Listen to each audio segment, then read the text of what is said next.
The Boy Who Cried Wolf is at it again. If you don't know that story, you should go read it, because this is going to end up exactly the same. Also, I'm going to talk about a push for a return to the Commonwealth.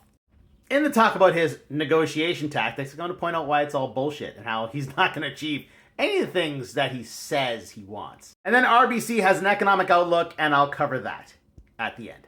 Let's start here with CANZUK. It would be a military and trade agreement between Canada, the UK, Australia, and New Zealand. I've been following this for a few years. I'm suspicious because there's a lot of conservatives that support it.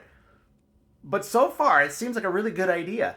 Former Conservative leader Aaron O'Toole is one of the proponents. And proponents say that this would bolster trade links, there'd be a push to integrate the militaries, there'd be mobility rights for citizens, and that would help us to fend off the threat of the United States.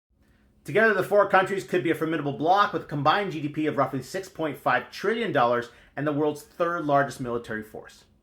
No, this is not the same thing the United States is proposing to us. No. The United States is proposing to take us over and steal all of our shit. This is a cooperation agreement for the mutual benefit of all four countries. It's a much better idea. All right, the Boy Who Cried Wolf has pushed off the tariffs to potentially April now. Now, the articles on this are all over the place. This one's from last night. The other one's from this morning. There's constant updates. We don't know what the fuck is happening. I keep hearing people say this is a negotiation tactic. No, it's not a negotiation tactic. It's idiocy. I do negotiations all the time. I do it in real estate, our small business, in the game industry. I do negotiations all the time. This is not a negotiation. I don't know what the fuck these people are talking about. Gary Huffbauer, a decades-long veteran trade watcher. Yeah, trade watcher, not trade maker.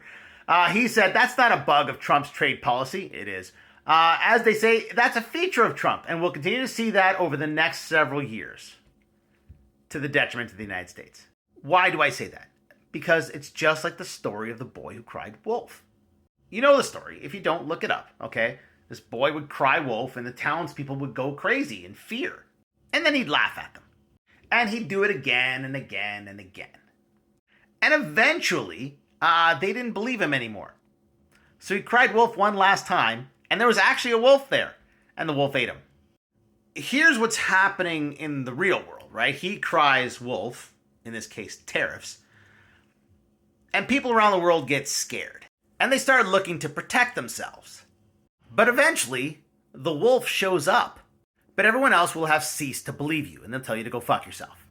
And let's not forget, there's a superpower known as China, waiting with open arms to receive all these people that want to do trade. Mark my words, the United States may never recover from this. Ever. This could be the end. Will it bring business back to the United States? Probably not. Electricity prices across Canada and the United States.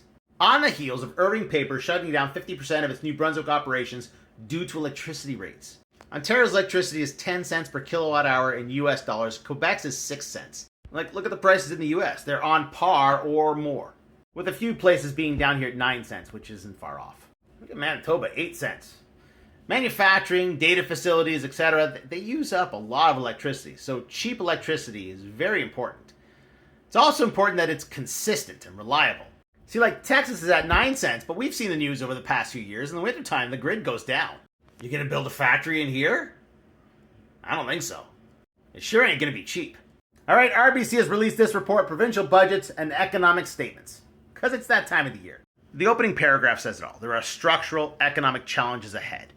Over the last few years, I have been critical of immigration. Not because I'm anti-immigrant. We need immigrants. But because we've been excessive with it. We've used it to paper over our problems. And in doing so, exacerbating our problems. Like, an influx of immigration is fantastic for the GDP because those people are coming in and they're spending money. However, problem with housing. It's a big one. Problem with the healthcare. That's another one. And then there's this, right? The productivity problem. Productivity increases with incomes. It's a true story. Just think about it, right? If you got to pay somebody more money, you're going to look for ways to not pay them, right? So you're going to invest in machinery or something like that. If there's a plethora of cheap labor, the productivity goes down. Pulls wages down with it. It's bad for us.